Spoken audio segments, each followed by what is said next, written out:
Hello and welcome to the More Cheese, Less Whiskers podcast. My name is Dean Jackson, and today we're going to continue part 2 of this is an interesting call. These are live calls that we did with our email mastery program. Now, one of the magic tricks that is my favorite thing to do with a new business is to look at how we can use what we call a 9-word email.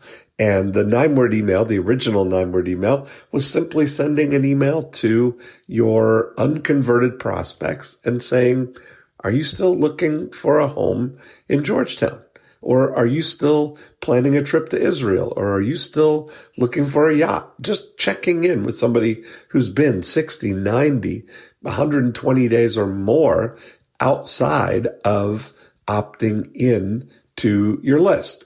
And it's been magical, the results that we've been able to get. And last week, I shared with you a live call that we did when I was running full-page ads in Success Magazine and generating leads for our Email Mastery Academy. And the calls were with people who I didn't know. They'd read the article in the magazine, and I love that they, called it an article, even though it is an ad. But we gave all of the information on how to do it. And I put the ad in the show notes here so you can track that at morecheeselesswhiskers.com. And this is the continuation of the series of Q&A calls that we did, crafting live 9-word emails and talking about the results. And I think you're going to really enjoy it. But more importantly, let's think about what your 9-word email could do and what we could do to get some results for you. Hey everybody, welcome to our Email Mastery Brainstorm call for our 9-word emails. And I just wrapped up a great breakthrough blueprint here in Orlando over the last 3 days. And I've been just kind of looking forward to getting on to this call with you guys today. Last week we had an amazing call. We were up for over 2 hours brainstorming 9-word emails. And I promised that I would do another call this week. I got a lot of emails from people who didn't get on or were not able to make us, and hopefully they'll be able to join us today. So what I wanted to kind of point out about these 9-word emails is the sort of structure of how you can use them and the many, many, many ways that you can use them. And I want to start out by saying that there's no magic to the 9 words per se. A lot of times people get kind of worried that, I've got 11 words, or, trying to figure out and fit it into 9 words exactly. And the 9 words are really a guideline to say that what we're looking for is one thought in a conversational way, one sentence, really. And so the idea is to think about it and practice these as if you were speaking them.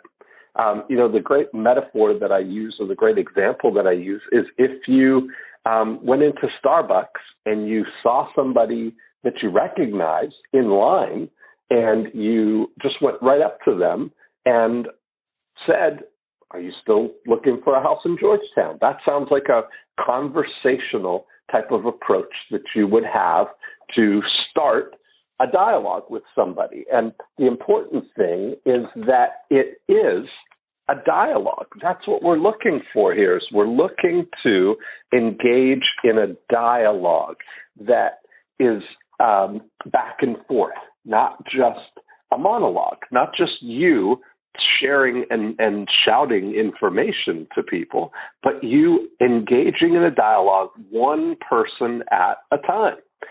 And that's really the big lesson of this, is that people read their email alone.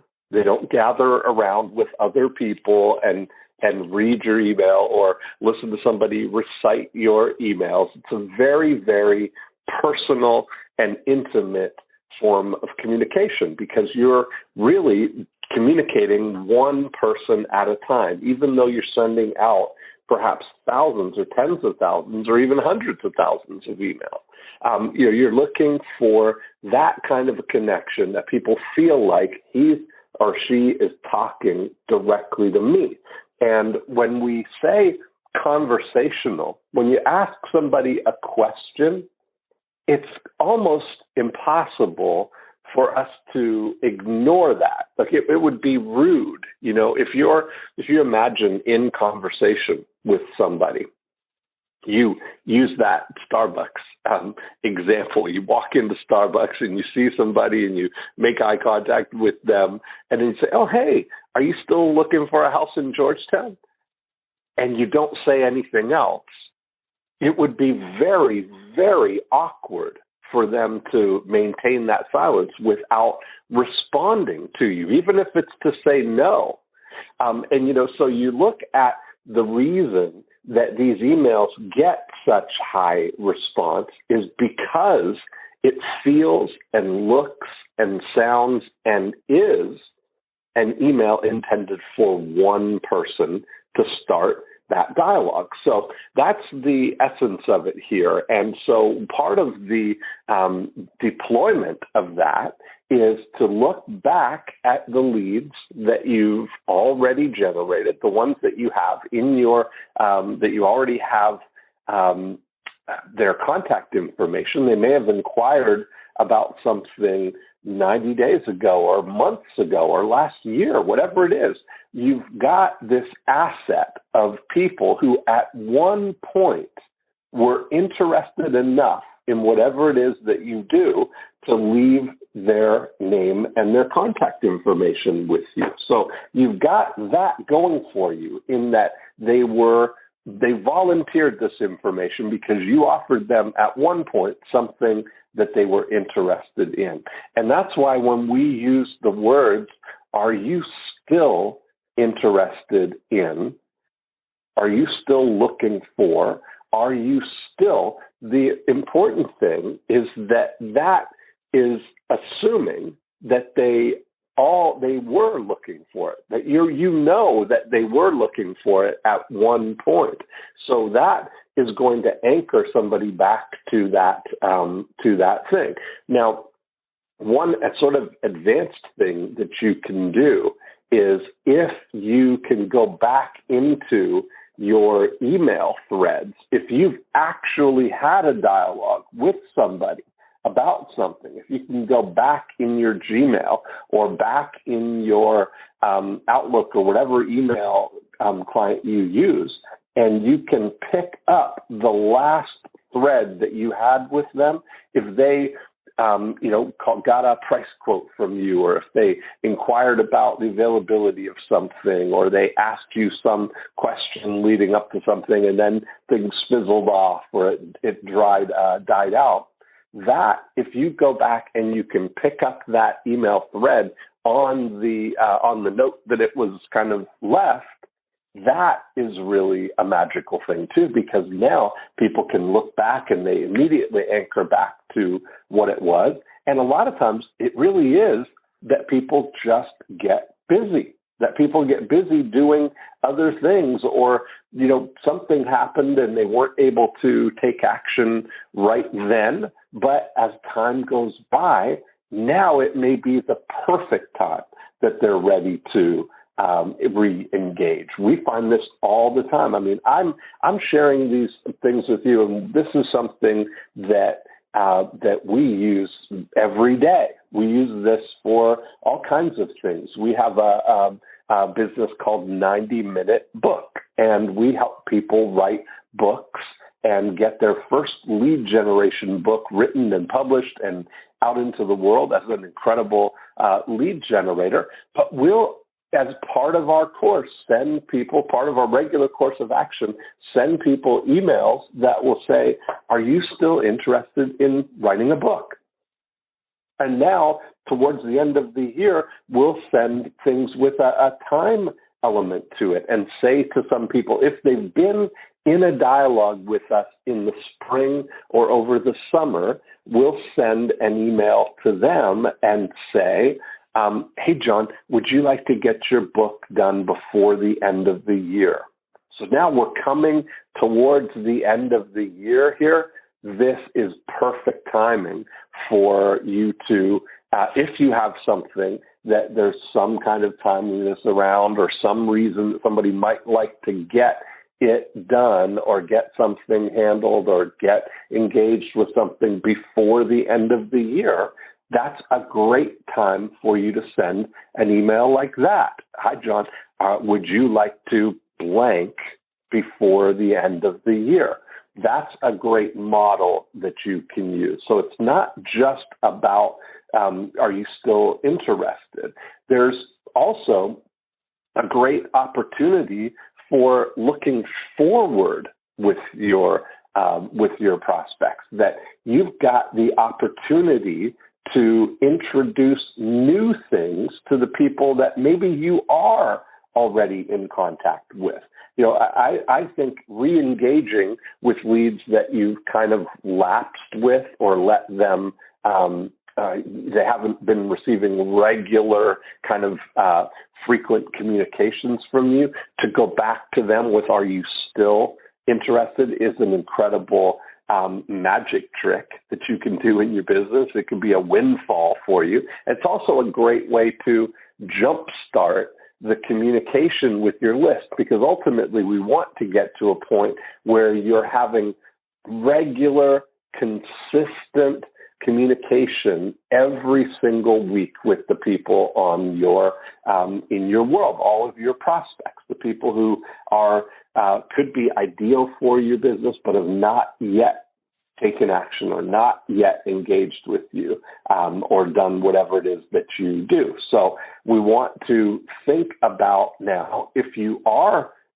sending people a newsletter, if you are sending people a weekly email or a monthly email, or you've got a blog or a video channel or a podcast or any of those things where you are communicating with prospects regularly, you can now look forward with this group and say to people, would you like to? So we look at this whole idea of, are you still interested? And would you like to get your book done before the end of the year? Or here's a perfect example. You're on this call right now because I sent an email that said, I'm getting together with some people on Thursday to brainstorm some 9-word emails and subject lines. Would you like to join us? There's something magical when you're just setting things up and you're giving a very specific thing and then inviting people to join you. It's a great process to start the dialogue that can lead to the conversation that's going to lead to a collaboration with you. And so you want to, you can model this for whatever you're doing. You always want to lead with the giving hand. And by leading out with something that is going to help people, you can help them get moving towards the goal that they want to achieve. Then you can engage in a dialogue with them that will help decide together how you can best collaborate with them. You can use these, and so I mentioned that the way that we do this call is, that's a lot more than 9 words, but it's a personal invitation with the "would you like to join us" as the end of it, just describing what it is. Would you like to join us? And that's those cookies that I talk about. You may have heard me say that so much of this is wired around the way we look at being hospitable, hospitality, the way that we treat guests in our home. And so rather than taking a passive approach of saying, if there's anything I can help you with, if there's anything that you, any questions you have, please feel free to reach out. I'm more than happy to help you. As sincere as you are about that, and as doing it in the interest of not being pushy, that's what a lot of people share with me, that they don't want to be a pushy salesperson. They don't want to feel like they're trying to sell people on stuff, but you can be very helpful and specific at the same time. And it's better when you're specific at the same time. It's better to be precise. So rather than if I brought you into my home and sat you down in my living room and said, hey, if there's anything you want, feel free. There's lots of stuff in the fridge. Go ahead and help yourself. That's a very different experience than if I went into the kitchen and I came right out to you and said, would you like a cookie? And I have a freshly baked plate of cookies right in front of me. That would be very difficult for you not to take the cookie, even if you didn't like the kind of cookie, because that's the way we're societally wired. So we are helpless often against the way that we respond to things. We don't want to be sold. So when somebody asks us, can I help you? No, thanks, I'm just looking. That's our natural mechanism to shield us from being sold, because we know that if somebody helps us, we're going to feel more obligated. But when you do it in a way that is helpful, in a way that is engaging, people will thank you for it. So we want to look and always think to yourself, what would be the first next best step that I can help somebody with? How could I get them on the path leading towards the fuller, richer, bigger way that you could help them? And so, helping somebody with a little thing that could have a big result for them is going to open the door to having you help them with a bigger thing.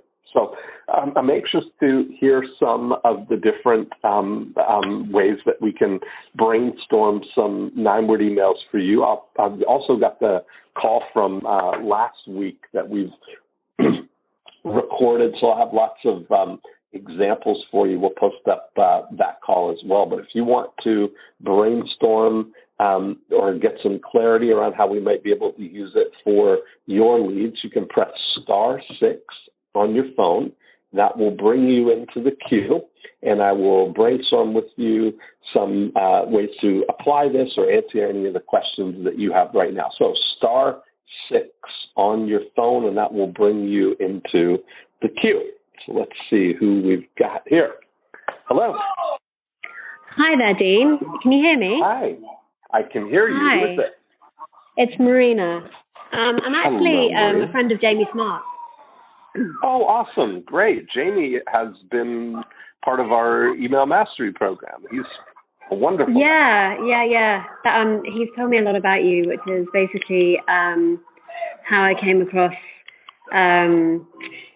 more cheese, less whiskers. Perfect. Yes. So, I had a question. So I've been experimenting a bit with this, and in fact, we sent out the email today, and it's been interesting because we've had a few people come back, and then I'm like, oh God, what do I do now? Now what do I do? Right. And there's the thing is, that's why I want to help you with that. You need to kind of think through. It's about kind of thinking like a chess master. We want to know that you can start somebody on the path and then lead to kind of the next step or get more deepening information. So tell me a little bit about the situation, about what you help people do and what your 9 words were, and let's kind of see where we can go from there. So we tested 2 different types. The first one was, are you still interested in growing your business with ease and flow? And the second one was, are you still interested in, or I need to just double check actually. Let me just quickly check. Are you still interested in working less and enjoying your life more? So what I do is I've been one of Jamie's mentees for about 3 and a bit years now. So I share the understanding that Jamie shares, and I call it the effortless way. And basically, I work with stressed out women in business who can't see the wood from the trees, who actually want to. I have 2 types of clients. This is the thing. So I've got solopreneurs that I work with who want to grow their business effortlessly. And then I have women who are more my high VIP women who have businesses that they feel trapped by. And what they've done, what's happened is that they're just completely, they think they've got a I'm in the wrong business issue, when really what they've got is a stressed out thinking issue. So, and that's because they don't have systems, they don't have a process or automations or some way to help themselves. Is that right?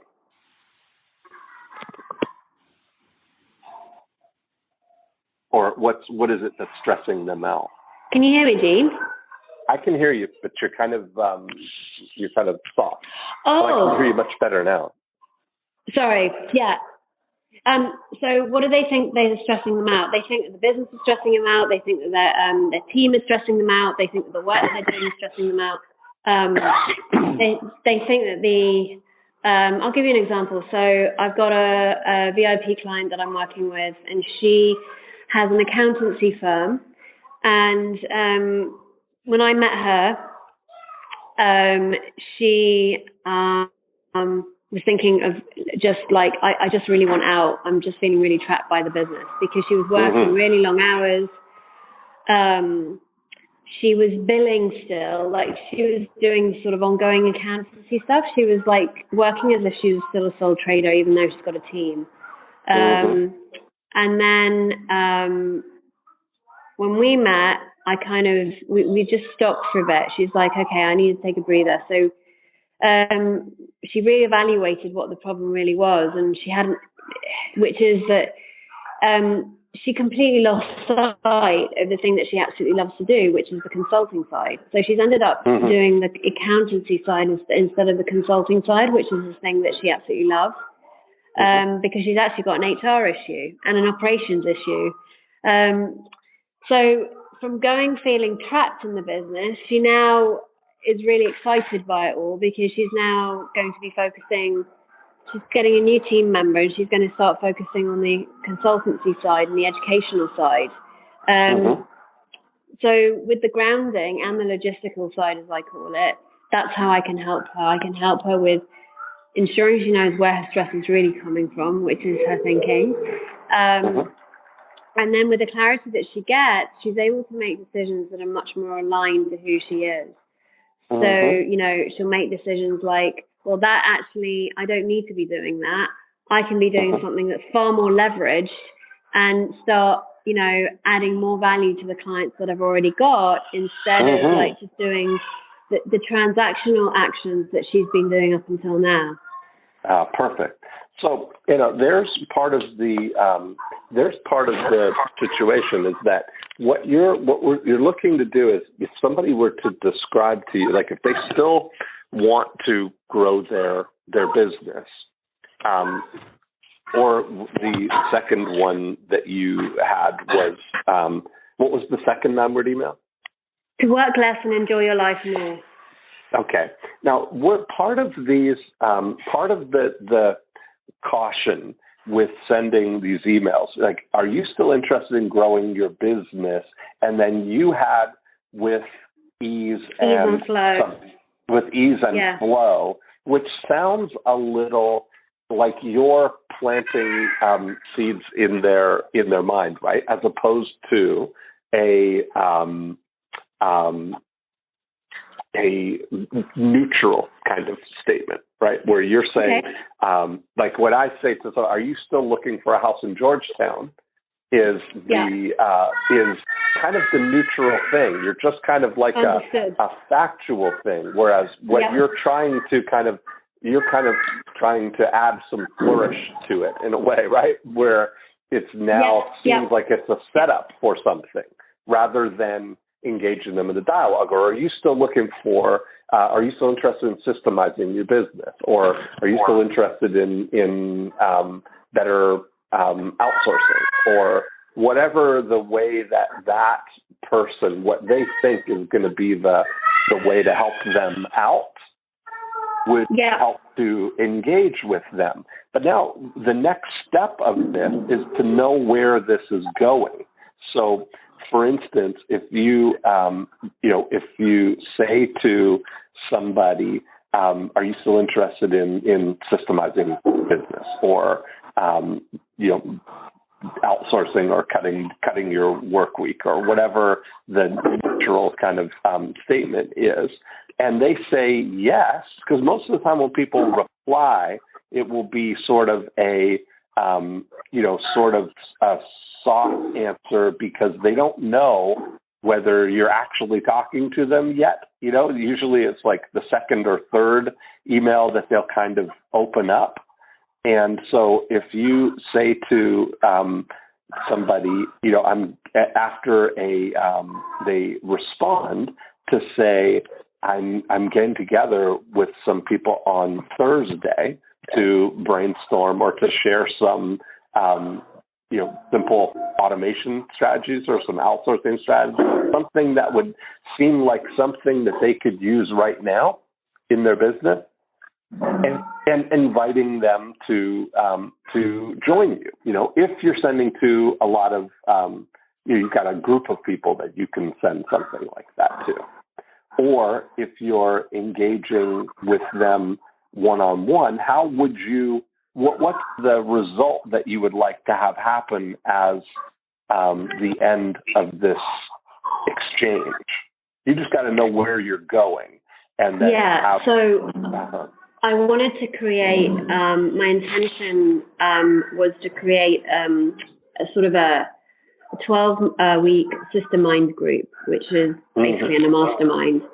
Really low cost, no brainer, £500, weekly calls, and my intention was to have at least 20 women in the group.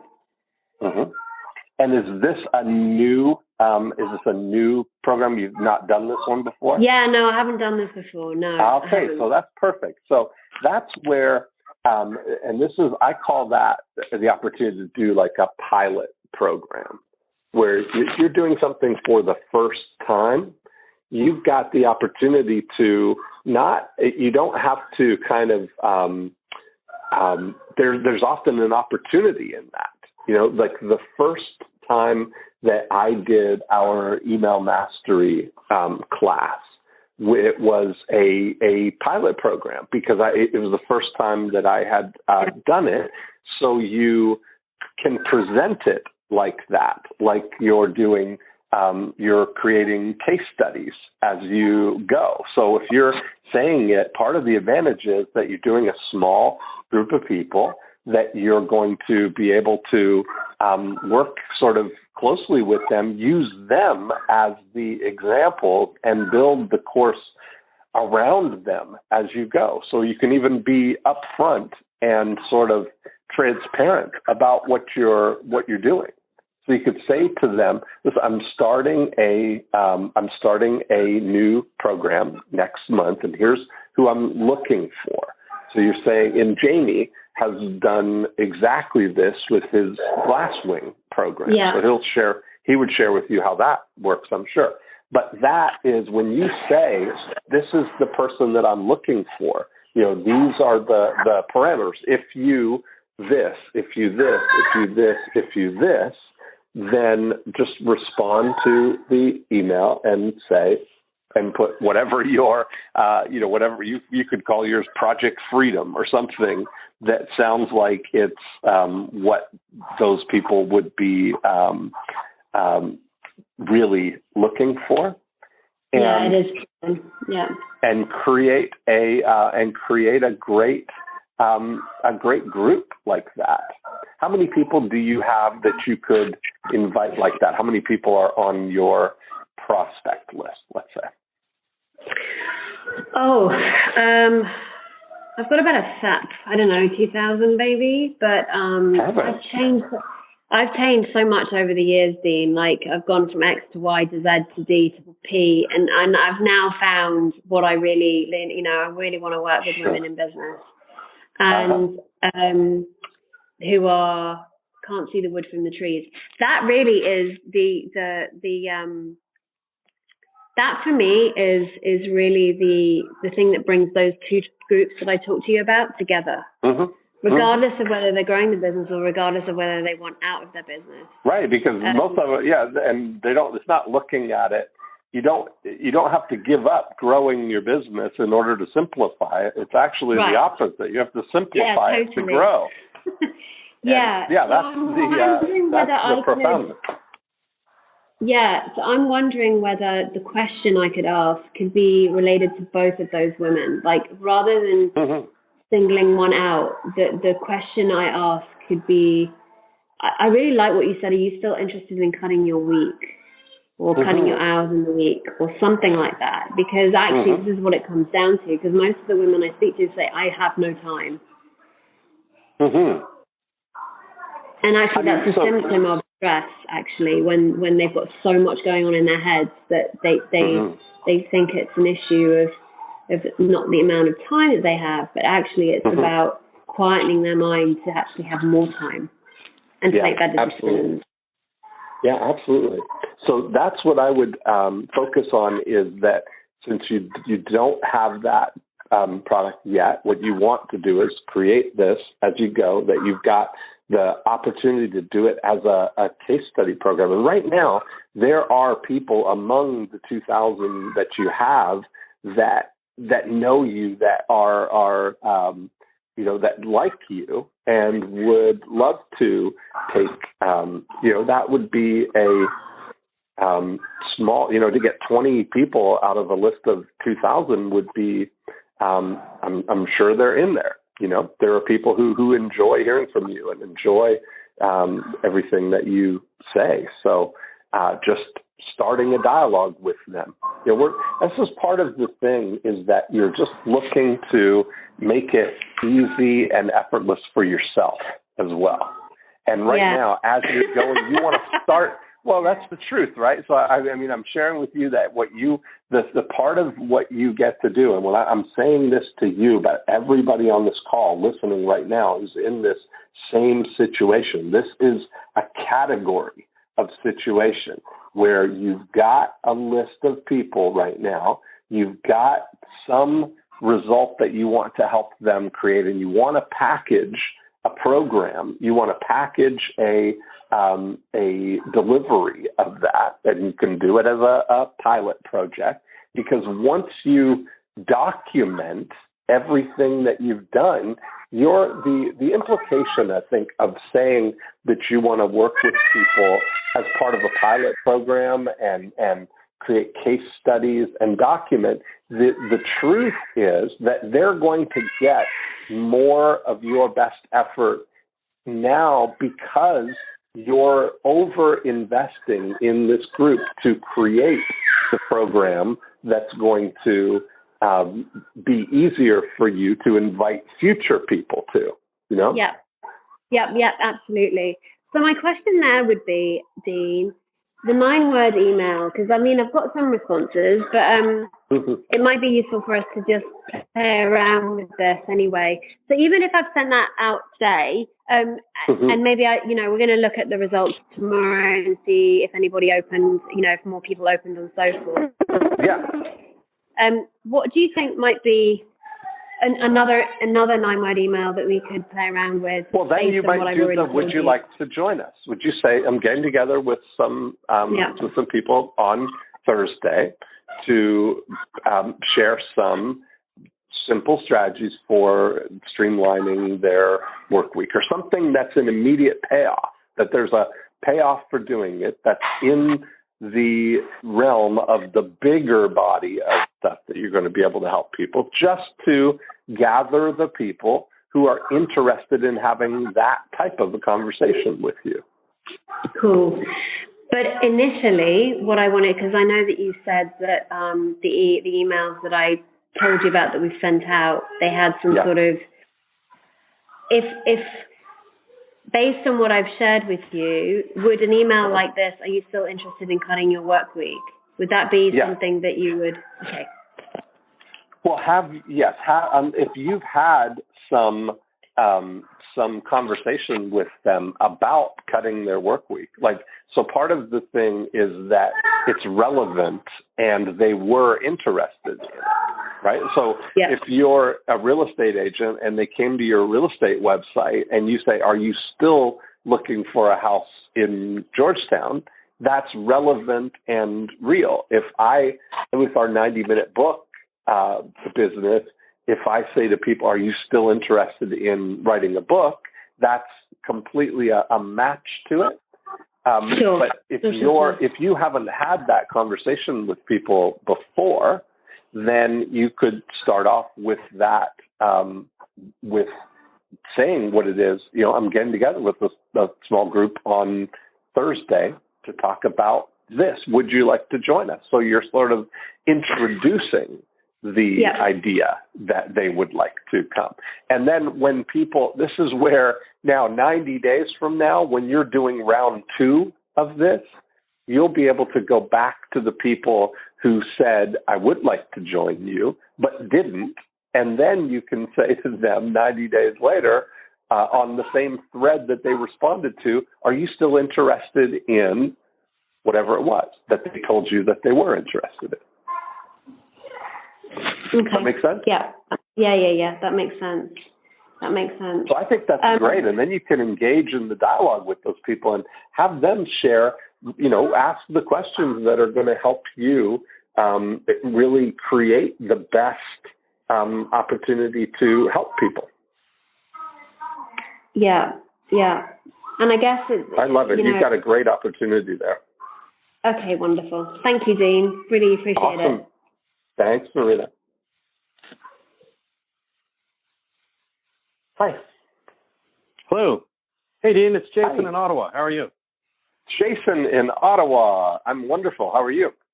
I'm doing great, thank you. So, what's the word in Ottawa? It's snowing, Dean. Uh-oh. Stay down south. Don't come back. Okay. No, it's beautiful here today with the snow, but yeah, first snowfall. So, hey, look, first of all, before we start talking about the 9-word emails that I'd like to talk to you about today, I want to say thank you, because I think it was about 2 years ago, I used the 9-word email the first time for another business, and it was hugely successful. That's and awesome, so I've actually repeated that once a year for that business, and I'm going to be doing so again this year. And that's worked really well. So I'm excited to talk about how I can use it for this new business venture that I'm moving into now. Awesome. So just a quick little rundown on what it is. So I'm in the process of becoming a partner in a small chain of hot yoga studios. And the business has been doing quite well for the current owners as a lifestyle business. I've kind of worked with them in a consulting capacity for a while, and have now decided that I'm going to be buying into the business. It has a lot of potential behind it, in my opinion. And so right now they have a list of, I'm going to say it's about 13 to 15,000 emails. Wow, awesome. And that they've been, that list has people on it from 9 years ago when they opened up the first studio. That's okay. And it's a real mix. Like some of the people have been on there for 9 years. I'm sure there's a lot of dead emails on there. Some people have just signed up recently. So there's a big mix of people, and there's kind of 3 different categories or groups that I'd like to send a 9-word email to. So the first group would be people that are on the list and they have never been a client, but for whatever reason they got onto the list somehow. Then there's another group which would be, clients who have lapsed. So they were members at one point and now they're no longer members. And then existing clients who may just be like class card carrying members, but the hope is to be able to convert them into, renewing monthly subscription members. So I've got those 3 different groups. And so where I've been starting and kind of looking at the first group that I want to kind of target is the people that are non-clients, so they've never been clients with us, but they got on the list somehow. And I'm struggling with what that first email should be reaching out to them. It feels to me like could be part of it. Okay, yeah. You tell me what you think of first initially. Okay, cool. So there's kind of two different approaches. So, just keeping it simple, my initial thought was, hey, are you still interested in hot yoga? But I kind of feel like if I were to receive that email, I'd immediately think, okay, they're getting ready to sell me something. The other approach that I was thinking was that we often give away free classes. So come in for your first class. It's free because we know that once we get people in the studio, we can convert them really well. So the other idea is simply sending an email that says, hey, are you interested in a free class? So anyway, I'll stop talking. Well, I think, part of it is that there's no need to, I go to the base of the outermost ring of interest, right? The minimum viable commitment. So if you ask somebody, are you still doing yoga? Right. Like if they inquired about it, it's a good chance that they were, that's the person that you're looking for, right? Are you still doing yoga? That's that doesn't sound like you're trying to,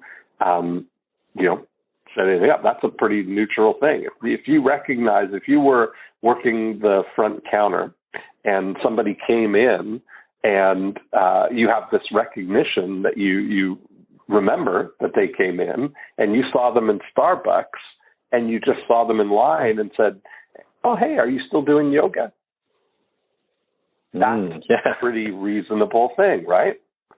Yeah. And is the hot yoga something that they've always been doing, or is the hot yoga something that they've switched to or added, or has it always been, like Marina was saying how, she was doing, she's done different things. So her list is kind of mixed up. Has it always been a hot yoga studio?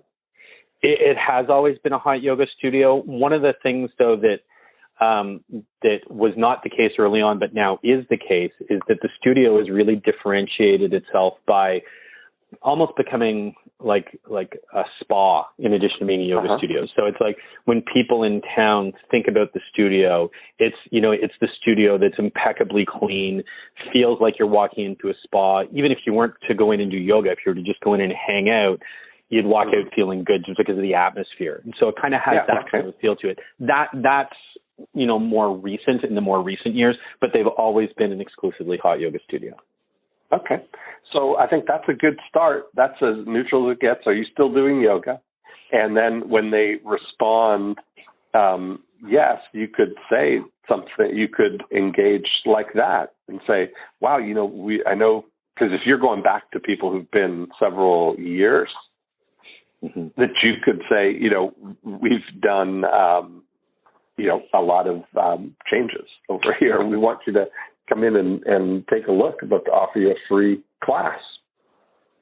Okay. That might be the easy way to imagine that dialogue going, right? And a free class is a great way to just get that started, Or if you're having even if you had a special class like at a particular time for new people or something, if you're having an open house or you're having whatever the most, but people come at different times, I guess, right? So it'd be easier for you to offer them a class of whatever they want. But even if you offered at a specific time and they said, oh, I'm busy Thursday night. Well, you know what? Let me give you a free class. You can come in anytime. Yeah, and I think, and that's what we typically do is we give a free class anytime when we're doing free classes. Yeah. Just kind of like if we're sponsoring events and that, but we'll typically put a timeline on it just so that there's, that there's some urgency for them to get in and take advantage of it then. Now what about your thoughts on, so, as I mentioned before, like this list is about 13 to 15,000 people. And I haven't segmented out yet to figure out how many of those are existing clients, lapsed clients, or were never clients. But let's say that it's still a significant number.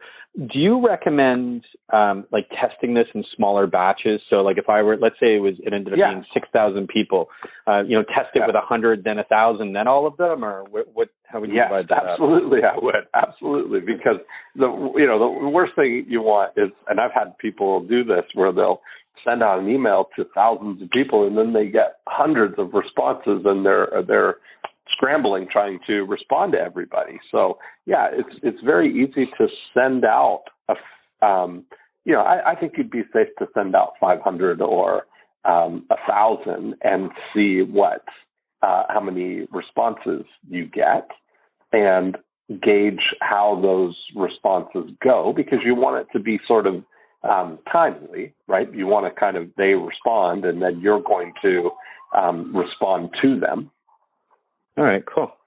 And would you think that, as I said, there's kind of those three different groups. There's also this idea of lapsed clients who were with us at one point and now have gone elsewhere. I'm kind of thinking like that same kind of flow would work. The same thing. They've left somewhere. They've left. For sure they were doing yoga, so it would be still equally appropriate to say, "Are you still doing yoga?" Mm-hmm. Great. Well, listen, we'd love to. We miss having you around. We'd love to have you back. Yeah. Okay, that's right. brilliant. We're adding some new class times for over the holidays or up to the end of the year or whatever. Something that's a reason to bring them back. I think often just like reaching out to somebody, because some number of those people who have lapsed may be lapsed for a specific reason for a specific limited amount of time and have been thinking about coming back, and just that you reach out to them is going to be a catalyst, Yeah. Okay. Great. Like I think these for sure. You've got enough people and enough thing that this is a sure thing. Yeah, I have no doubt about it. It's just and this is why I was asking the question about the testing, is because I feel I'm so confident that this will work well that I want to make sure that I get it right. And so, yeah. Now, do you see a scenario, and tell me if I'm using too much time, you need to move on to somebody else, but do you see a scenario here where it can work where this 9-word email approach can work for existing clients who are currently using one of your products, but you want them to switch to another one? And so the example here is that we have a lot of people that have purchased class cards, like, maybe they get a 10 or a 20 card pack, but what we would really like to have them do would be to move into the monthly subscription. How would you approach that with a 9-word email, or would you?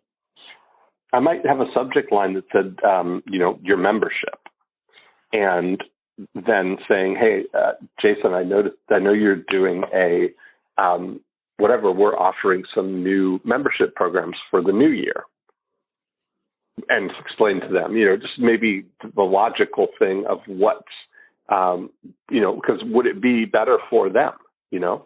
They might not know that you have that. They might not know that they could be saving them. Okay. Especially, and you can, I think with your clients, you can even do a little bit more, that you can look at the frequency. If you see, because I'm sure people check in, or do you have a CRM that shows the activity, like which classes they come to, or do you not do that? Yeah, we absolutely can. Yeah, we have a pretty robust CRM. If truly somebody is in a situation where they could be saving, they would thank you for pointing that out. Yeah. And I think that, we're pretty good with the front desk staff identifying those people. So I think that we're pretty good at usually converting them. Where I'm seeing an opportunity here is for the people that they probably, it's right now, it probably makes more financial sense for them to be on the class cards. But if they were to have a membership, and knowing that they had it there, they would probably use it more. So it's kind of almost like we need to give them a nudge to engage more. Mm-hmm. Mm-hmm. And that's if there's some incentive or some, if you have a holiday, like for the new year as you're coming up, that might be a good time to do that. Like I would look at right now in November here, focusing your attention on reactivating the lapsed members and the the older leads, and then towards the end of the year, look at having some offer special for your clients to switch to a membership program. Yeah. Okay, great. Thank you. Thank you very much. I really appreciate the time and the wisdom. So. Thanks, Jason. Hello. Hello, Dean. It's Fraser Simpson from Toronto. Wow, it's Canada and UK Day. This is great. How are you, Fraser? Very good. Actually, I'm known as the tax mechanic up here. I'm and trying to do some lead generation. I've come across you, and I love marketing and that, and love your stuff. And my question is, I'm looking for, I do specifically, I file and help people who have fallen behind in their taxes and not filed for a number of years. Okay. Delinquent taxpayers. And I have a main competitor, lawyer. And anyway, I'm trying to figure out, it's been going pretty good. But now what I'm trying to do is get in front of delinquent taxpayers, which I'm, trying to, it's hard to kind of get leads for that. And actually it's very, confidential in that. So people are very concerned. I'm finding that people are very concerned in approaching me, because they're worried about, even if I work for Revenue Canada or whatever, right? So how do I generate leads? Okay. So do you already have, leads for your, that people inquire right now? Do you have a list of people who have inquired, or how do people come in contact with you right now? I do. Actually, what I did was, because of your 8-Profit motivators, I selected Toronto, and more specifically York Region. And what I did was, just to test things out, is I just went on, I didn't really have anywhere else to go. So I went to Kijiji and just posted ads on Kijiji and testing them out in that. And to my surprise, I'm like, I'm getting about, 1 or 2 clients a month, which is fabulous. And so I'm like, if I could multiply that, if I could get more Kijijis or something, it would be great. And I've got a website. I've got, I'd love to do an email program, but I don't have email leads. I don't have a list. I'd love to generate a list, maybe do a book or something. I don't know what you would think. Well, certainly something. What do people engage with right now? What's the way that they start the conversation with you? Do they call you? Do they email you? Do they come to your website and fill out a form? What do they do?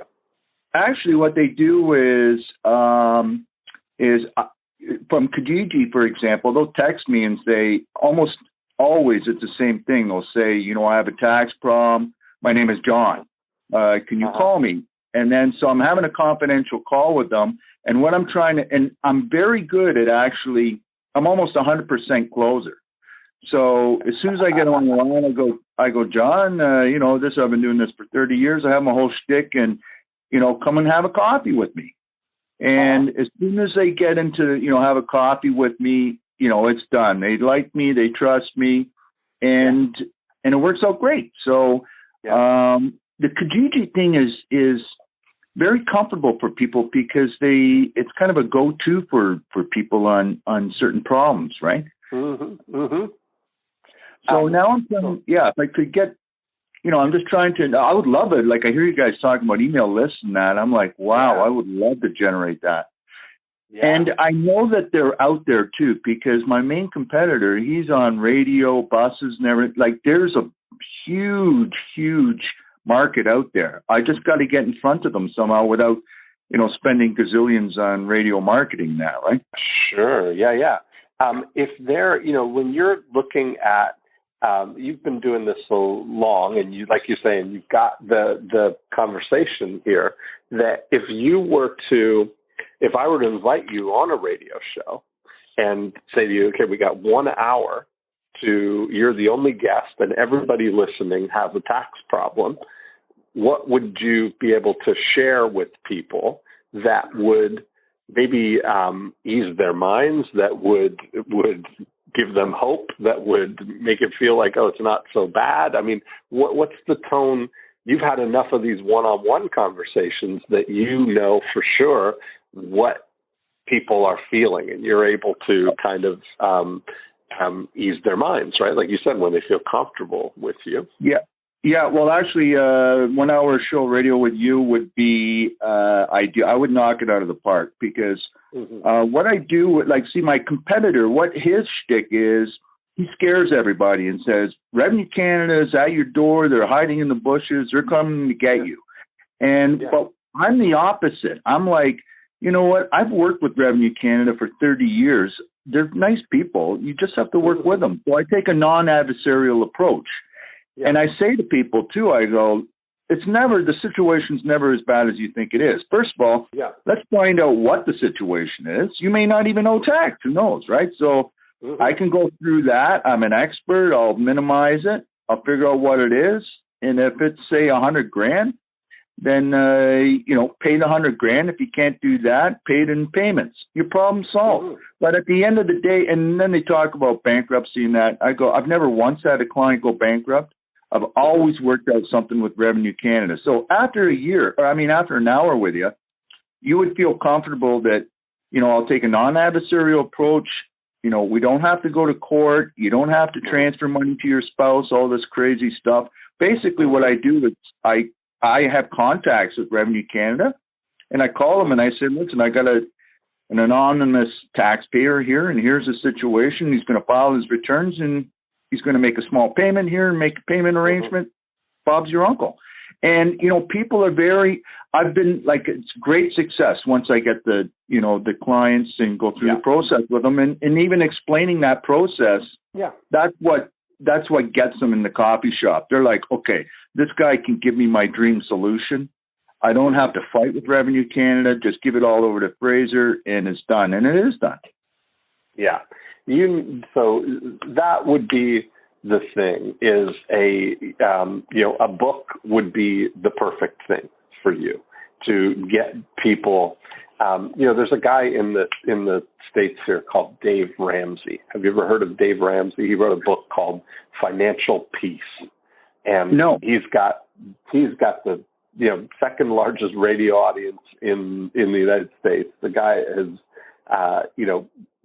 created an empire around helping people get financial peace. And those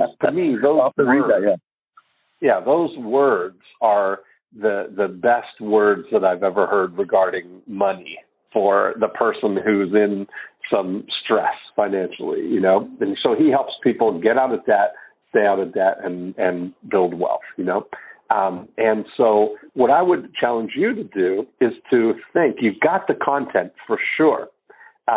What is to really think, and you probably won't come off the top of your head with this, but I would think about what would be the title of the book that somebody in all of those conversations that you've had over 30 years with people would love to have. What would be the title of that book? That would give them hope. That would be the answer to their questions, like they've stumbled on the answer. Well, actually, I put on my invoices, and it's kind of a moniker thing, I put tax solutions with peace of mind. There you go. And that's kind of so that would be a good subhead, I think, tax solutions with peace of mind. But then I think if you look at a great way to think about the title is the destination. Where, what would be the way to describe what it is that they get? You know, what is going to be when it's done? You know, it's tax freedom, or is it tax? You know, something that is like, oh, that's exactly what I want. You know, there's lots of opportunities like that. You know, to think that right. Even if you start to how to, if you start with you know, picking the title of how to something, you can't help but have a benefit. You know, because there's how to get Revenue Canada to, or how to clean up your overdue taxes, or to negotiate. Do you help negotiate their tax debt? Do you get them a settlement, or what is the you know, what's the benefit that you're able to help people? Yeah, the benefit is you know, bottom line is compliance. You know, I'll make you'll be compliant at the end of this. You'll be compliant, because a lot of people feel like when you're in this situation, you know, people will tell them this and that. You know, it's illegal what you're doing. I mean, you got to get legal here. And the first thing Revenue Canada wants you to do is file all your taxes. Then we'll talk. You know, right. So I try not to shove that down their throat, but I right. try to, you know, give them the cheese instead of the whiskers there, you know. Right, there you go. You know, you're going to be all filed at the end of this, right? Yeah, if you thought through the title of a book that would be the valuable thing for them, and then how, when you use that book, then you've got a way to start a dialogue with people. Right. And then in that conversation, you can invite them to get together with you, or invite them to come on a phone call like this with a group of people. You know, there's any number of ways that you can kind of advance that, but you'll have a tool that you can use to go on the radio or on other, be a guest on radio shows. You know, today we've got, right. We've got Fraser, author of whatever, Tax Solutions with Peace. You know, that's the kind of thing that's easy for people to refer to. Okay. Yeah. Okay. That's where you got to start. You got to build some emails there. So we can help you with that. Go to 90minutebooks.com, and we've got a whole service that can help you do that. Literally, it takes you 90 minutes, and we'll create the whole book for you. Good. That's about the maximum of my attention span. That's perfect. Perfect. Okay. All right, Dean. Thank you very much. Appreciate it. Thanks, Fraser. Yeah, thanks. Bye. Hi. Hi, this is Jamil in Oakland. How you doing? Hi, I'm good, Jamil. How are you? I'm great. I've been following you on Other Marketing for, about 3 or 4 years now. Awesome. So what I'm doing is I'm starting kind of a new offshoot of my marketing practice, which is selling leads to personal injury attorneys in New York City. And I have a new method which is just recently become viable, which basically is geofencing emergency rooms and spine care clinics. And I'm able to really successfully turn those people into clients for personal injury attorneys. So what my challenge is, my problem is not developing the leads, but my challenge is getting through to the attorneys in a way that where they'll actually take the call or answer their phone. Their gatekeepers are extremely good. And so I've sent some, I don't know if it's 9-word, I think it's like 15-word emails and I think I've sent like 30 emails. I got through to one person so far, and I'm not sure if that's good or not, but I think the challenge is them not trusting me. I'm not really sure what the challenge is. I just started this a couple of days ago in terms of sending out the emails, but I wanted to get. So what's the email that you're sending? So you're trying to get through to personal injury attorneys, and I'm trying to get through to the managing partners of injury firms, basically, the people that actually make the decisions. And okay. So yeah, I'm pretty much the hardest, person to get through to in one of the most challenging markets in the country. So. I love it. And so what's your approach right now? What are the words that you're saying? As follows: does XYZ law firm have the bandwidth to handle 30 or 40 more injury cases this year? Question mark. Let me know or forward to appropriate person. Thanks. Okay, so there's part of it is that you're going too far right away. Okay. Because that sounds like you're trying to set something up here, right? Right. And without doing any of the engagement, right?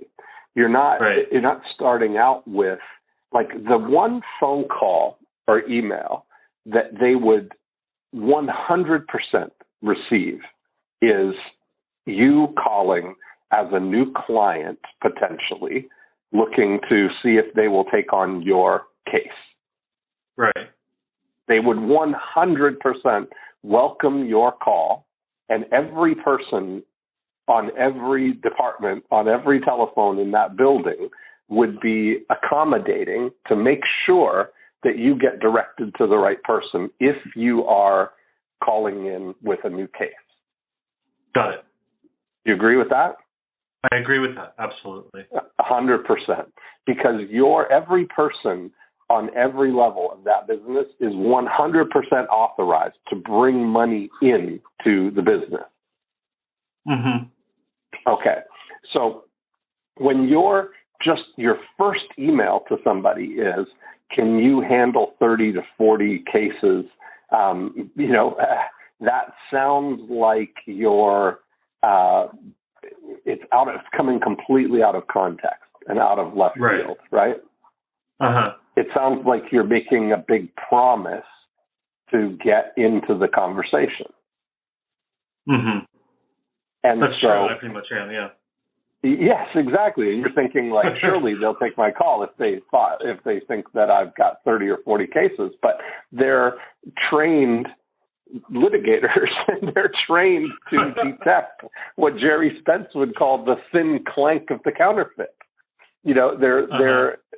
It's unbelievable. Skeptical is the first thing, right? Right. So that's where you're kind of skipping, at least taking the step of sending an email that says, do you do these type of cases? Whatever, what type of cases are you bringing to people, Mm-hmm. And then the other thing is, does your ability to direct those cases, are you like an intermediary, or are you showing them how to deploy a strategy? No, let me explain exactly what I'm doing. I'm using the geofencing technology to basically display an advertisement on between 250,000 and 350,000 apps, only to people that are within the 600-foot radius, which is kind of a new thing because normally geofencing doesn't work very well, and the radius is a mile, which makes it untenable. But then I also transfer it to our PI legal trained operators that which also pre-qualify and make sure that they're not sorting through all the schlock. And then we also follow up with phone, email, direct mail, and a 5-stage retargeting campaign. So it's a pretty extensive ad campaign where the only thing they have to do is answer the phone after they've already been pre-qualified. So we're giving them kind of a dream come true scenario from their perspective, a lot further along down the sales funnel than what they're used to with lead generation companies. So that's the pitch.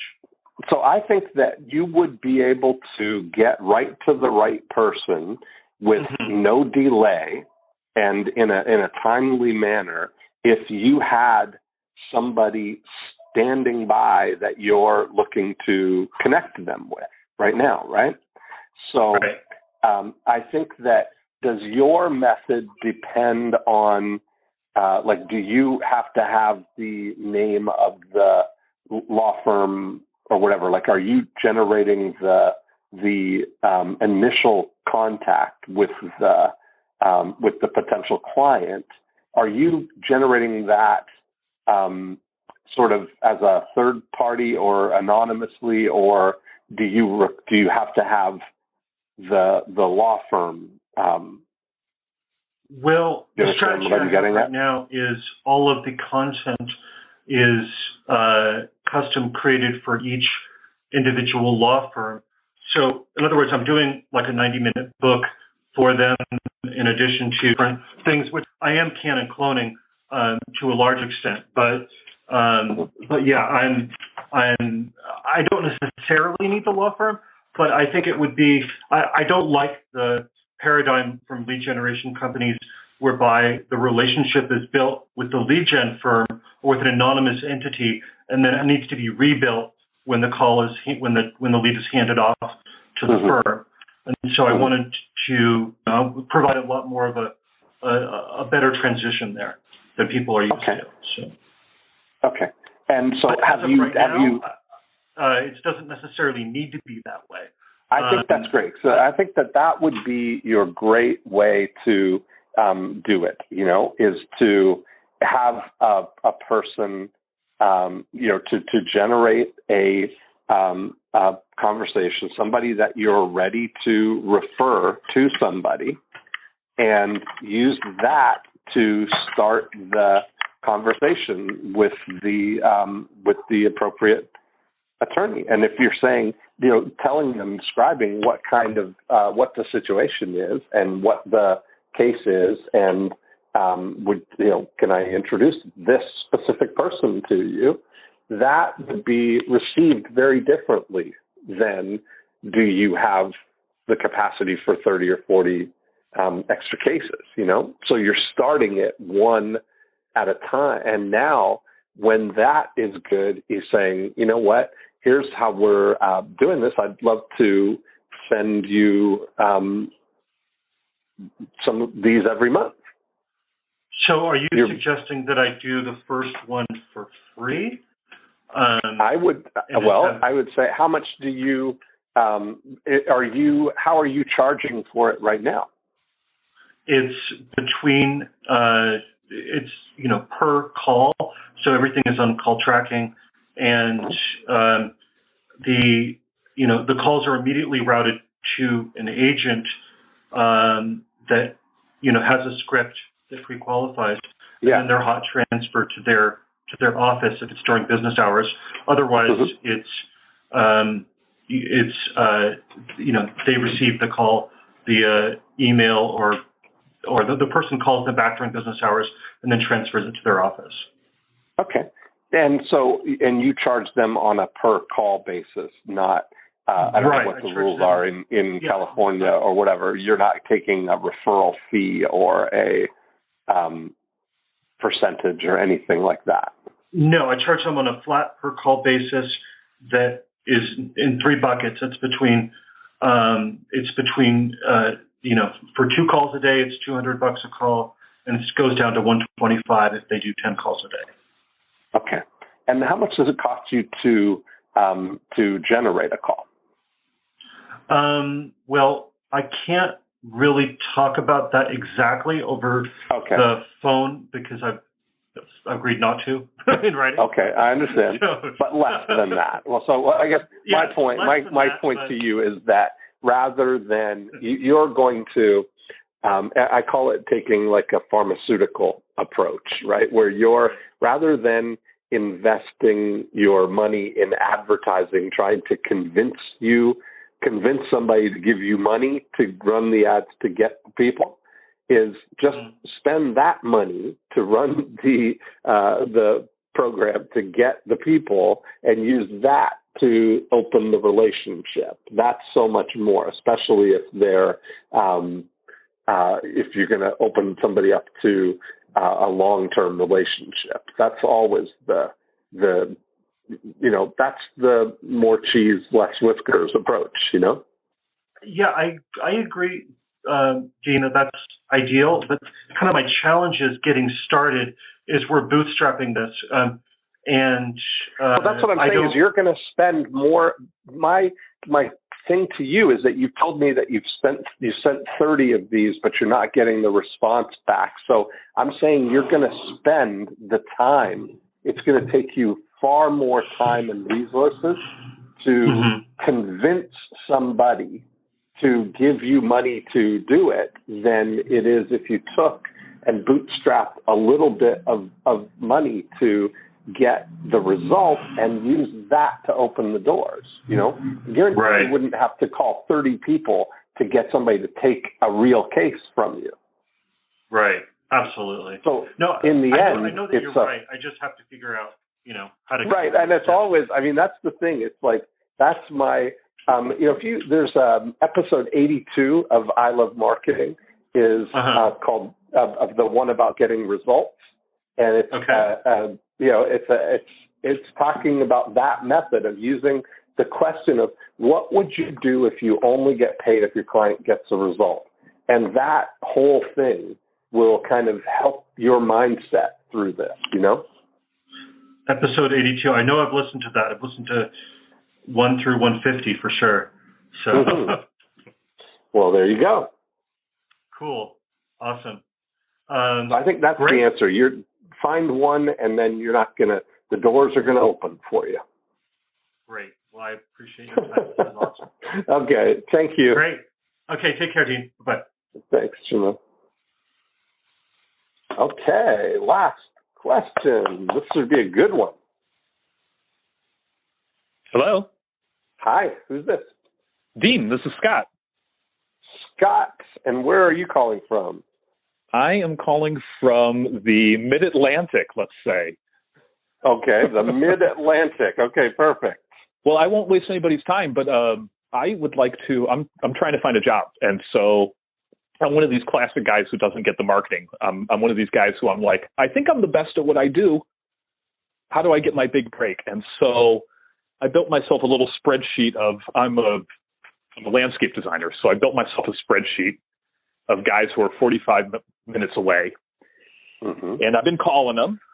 And I wonder if there's some sort of, I'm interested in a voicemail and an email that I could sort of leave that would sort of shake guys down. And the problem is it's fall, but I know that it's, I'm looking for a guy who's looking to grow. So like I had an interview with a guy who's going on 8 to 12 estimates a day, sole proprietor. It's like he could really use somebody.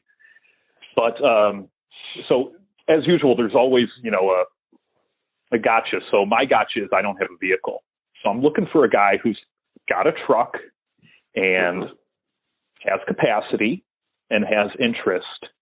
And I'm kind of an unconventional guy. And I'm looking for a nice sort of cold-ish email and a nice voicemail. What do you think? So what is it that let's begin with the result here. What is the result that somebody's going to get from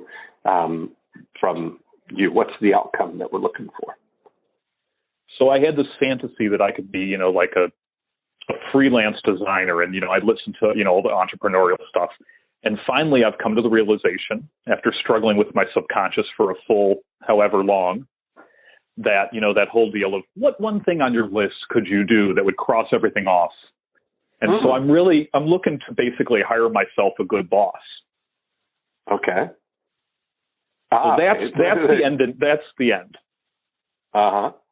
So you are a landscape designer. That's the. Yes.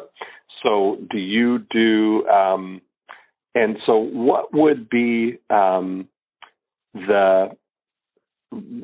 all cheese way for somebody to experience that with you? Like, how does that normally work with somebody? Like, if you were to come with a package sort of thing, like saying, look, I've got the do you have a method for getting new business that you could bring to them? Like, could you come with some method of this is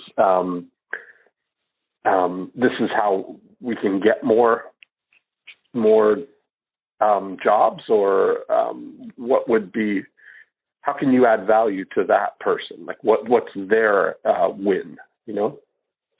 Well, I've got your 9-word email, so I imagine I could step in. I mean, I would, as you say, the magic trick, I would step into the office and be like, so what are the people where you didn't convert? There we go. So there's the perfect thing, right? That you've got that kind of opportunity there. You can help them. Are you still, would you like to get your landscaping done before the end of the year? That would be maybe a good magic trick that you could do for somebody, right? Yeah. Or are they still doing, are you still doing landscaping in the mid-Atlantic now? Or is it the far north mid-Atlantic that it might be snowing or getting to the point there? I mean, is it over for the winter, or is it winding down, but there's still time to do some jobs? I mean, the landscape market is mostly psychological, where, humans are biologically programmed to have spring fever. So there's always work that can be done. It's just a question of, it's a lot less attractive. It's a lot less, Well, and it's interesting because, part of that thing is what would be something that somebody might do at the end of the season to set the table for the spring, or something that could be done that, like, our landscapers generally less busy now until the spring, or what? Like, I'll give you an example. I'll tell you a story about somebody who in London is a home services. They do plumbing and heating and AC. And so they sent a 9-word email to their clients that said, have you had your boiler serviced yet this year? And people reply back and say, no. And this was, last month, as it's now getting towards where the heating is going to start coming into play.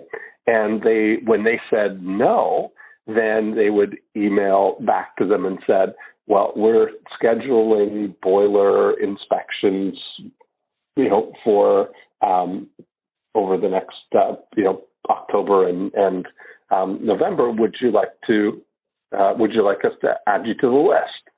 That and then people they're scheduling their boiler servicing now. And so it was just like, he was saying how they can't, the receptionists can't take the appointments fast enough for them, So is there something that could be, and I think I mentioned at the beginning of the call, one of the things, like, coming up to the end of the year now is a reasonable thing. Like, we'll go to our 90-minute book client or prospects and say, would you like to get your book done before the end of the year? Or would you like to get what would be the equivalent that you could fill in the blanks for a landscape context before the end of the year? Well, what about, one of the frustrations I've run into as a solo practitioner is, it's like, I want to work as an in-house guy. How do I get an employer to, so it's like, okay, these are great things once I get in the door. But, I called one guy. If you look at it, if you're just looking, right, like, you've got, it's like Peter Drucker said, right? two things in business that matter are marketing and innovation, and everything else is an expense. And so if you're coming in just looking for a job as a designer, you're a cost of goods. You're not, and I don't mean that in a negative way. I'm saying it just as a reality. You're not bringing in business. You're looking for them to pay you, and they're going out to get the business, right? So most of those people, like at the end of the year, it's going to be very difficult for an entrepreneur. They're kind of winding down now, maybe, right? Instead of looking to bring on new expenses, ramping up now versus in the spring. Like the odds of that would be would be higher in the spring if they do have plans for expansion, but unlikely. You're kind of going, you said it yourself, we're conditioned to have spring fever. Entrepreneurs are, used to, in a seasonal business, storing up for winter, especially in that business, right? Exactly. So I would look at it otherwise, rather than positioning yourself as an expense, that looking at how can you, if you have you been doing freelance design work and you do, you've been getting your own clients and doing that, like running a business like that? Well, I haven't been having any success with it. Okay, right. And there's part of it, right? I get that. No, I totally get it. Well, and honestly, Dean, the reason why I want to hire myself a boss is because the main objection that people have to an independent, designer salesman is it's like, you kind of show up, they don't know who you are. Whereas if you're an in-house guy, at least, you've got all that sort of structural stuff that gives, persuasion to the whole deal, the uniform, the liveried truck, the whole deal, Right, exactly. And so I think that might be a way of looking at that. You're not necessarily just positioning yourself as somebody looking to get hired, but to position yourself as, looking to partner with them in a way, right? That if you can bring value, lead with that, hey, I've got some ideas that can, that could bring in some business right now. I mean, do you like the marketing side of it? Well, like an idiot, I was so naive when I started out. I figured if I just became the best at my field, and I'm sure other people have this experience, I just figured if I got really good at it, everybody would knock down my door. And it's like I was telling a buddy of mine who wants to go into the beer business. I'm like, even if you somehow make the world's best tasting beer, it's not enough. So once I figured that out, that's why I've spent the last year listening to you, Dean. Right. Then I think that really is the. So yes, I love marketing. Okay, that's the handle. Sales is the handle. Yeah, perfect. There you go. So I think that would be a good lead-in for you, is to start to figure out some of the to come to help them generate some business, that you could work on, that they could, you'd be bringing, be a win-win hiring, Well, can I just, I think the key is I got to, as you say, get those guys to raise their hands, but it's almost like it's too strong to lead with, hey, I can bring you business. Like one guy answered the phone and I told him, I gave him my spiel, and he's like, well, what do you want to do? And I was like, well, I want to sell $1 million in 5 years. And he laughed and hung up. It's like people don't believe it, Mm-hmm.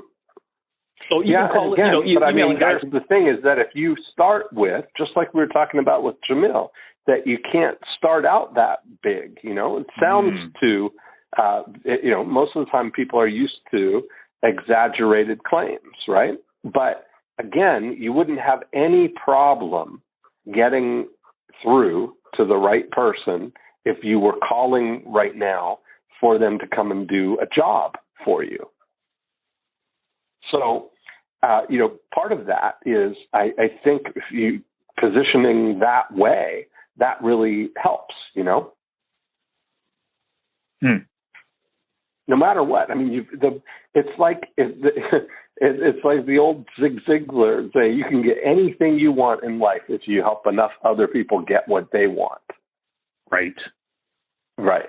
But the implication in there, the importance is that it's a condition precedent, right? It's a condition precedent. It's not like you get what you want and then you help people get what they want. It's like you help them get what they want and then you get what you want, They have to go first. I like it. Mm-hmm. So that kind of thing, like when we talk about it, like you and Jamil, those would be a good more cheese, less whiskers episode, to have some evil schemes of how do you get landscaping business, that might be a good thing that we could do too for you. But I think you've got to think, what the things that right now, like that strategy of,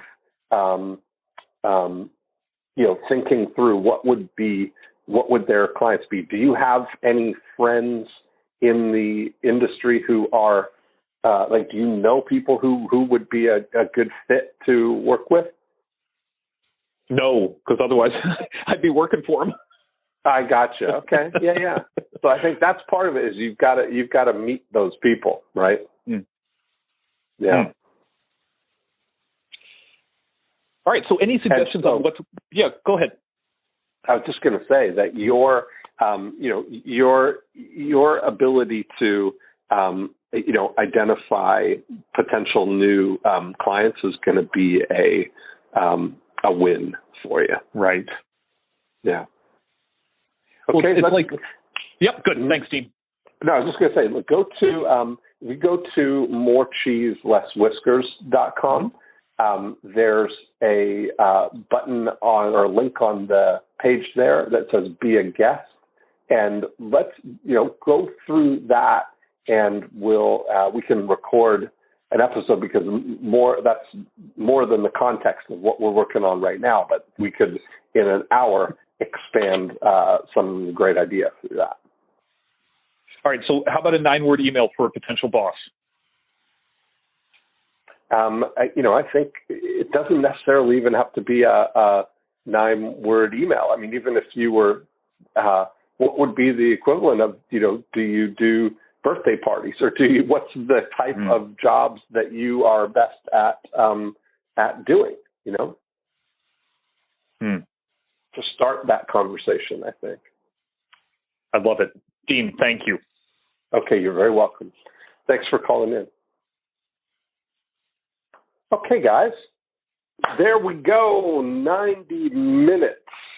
It's 4:30. We've been hatching evil schemes for an hour and a half, and boy, had some great ideas through there. And I think you see some patterns that are evolving. And one of the things that we want to kind of pay attention to is that it's always important that you begin with the end in mind. You want to know where this is going. You want to know where you're taking things, right? So you start with your 9-word email with the path already in mind. Where is it going to go once they respond to this? You've got to be able to move people towards the next step. And that's what we're really looking for, is taking people by the hand and leading them incrementally to the benefit that they can have. And you use, examples like that. We've shared all through this series here of examples of starting with going back to the people that you generated leads 90 days or more ago, then looking at the people that you have as the asset of all of the leads that you have right now that maybe you are communicating with. And when you think about how Marina had the situation to start a pilot program or to reach out to some of her group and invite them to start a conversation and just see who's interested in this, who who is curious about getting more business and saving time, or even using the model here of saying, I'm getting together with some people on Thursday to brainstorm some 9-word emails and subject lines. Would you like to join us? Think through, where do you want this to go? So there's so much opportunity, there's so much depth for that. And I would love to work with you on creating those kinds of assets for you. Every time that you figure out a campaign, every time you figure out a sequence of emails that lead to something, you've got an asset that can be deployed again and again and again. When you have a 9-word email that you can say that will revive dead leads, or when you've got an initial dialogue with the new leads that are joining today, every new opt-in that you generate, you've got an opportunity to deploy that 9-word sort of thinking to engage with those people and lead them to the next step. So when you look at the perfect model here, I've started doing this for Email Mastery 3 years ago, running full-page ads in Success Magazine, and today even ads on Facebook or on other websites, and people opt in for the book, the Email Mastery book. We engage with people and say, hey, welcome aboard. What business are you in? People would share what business they were in. That's great. Have you tried a 9-word email yet? They would tell us the story or exactly what's happened.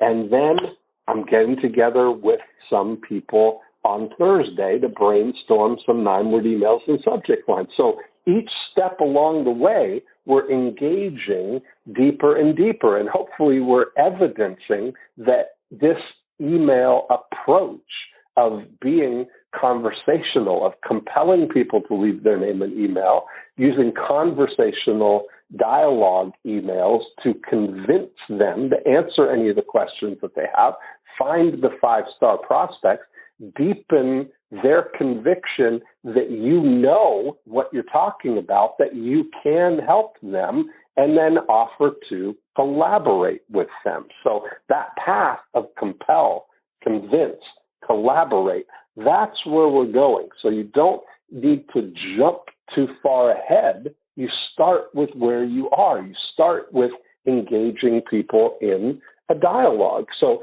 then you're evidencing all the while that there's lots of ways that you can help them. And then you can offer to collaborate with people. So that's really the way that you can model this for your business as well. So you'll see now where I have a community of people who are all part of our Email Mastery program that are using and evolving and developing all of these types of email campaigns every single week in their business. And we've got results after results after results, and campaign types after campaign types. And I would love to work with you, collaborate with you on deploying all of these email strategies for your business, and invite you to be part of our Email Mastery community. So I do these calls where we can brainstorm and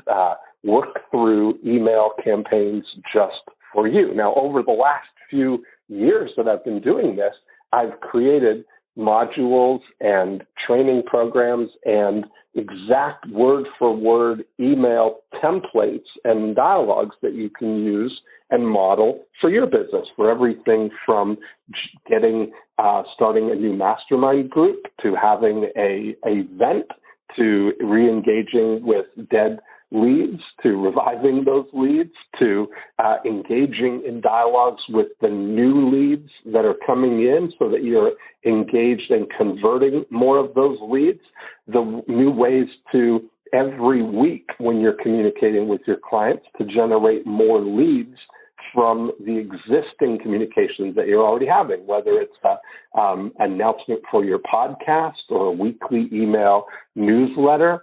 And we talk about ways of using email to orchestrate referrals and to ease the path that people have in your During unit. So there's all these different ways that we can use email for your business. So I'd invite you to collaborate with me. I'd love to work with you on your email processes. If you'd like to join us, you can just send me an email. Send an email to dean@deanjackson.com and just put email mastery in the subject line, and I'll get you all the information. So I'd love to have you join us. Just send an email, dean@deanjackson, put email mastery in the subject line, and I'll get you all the details. I've loved having these calls with you guys in the last 2 weeks to share all of the strategies, to brainstorm some success emails for you, and I'd love to continue the conversation. So thank you again for joining me, and I will talk to you next week.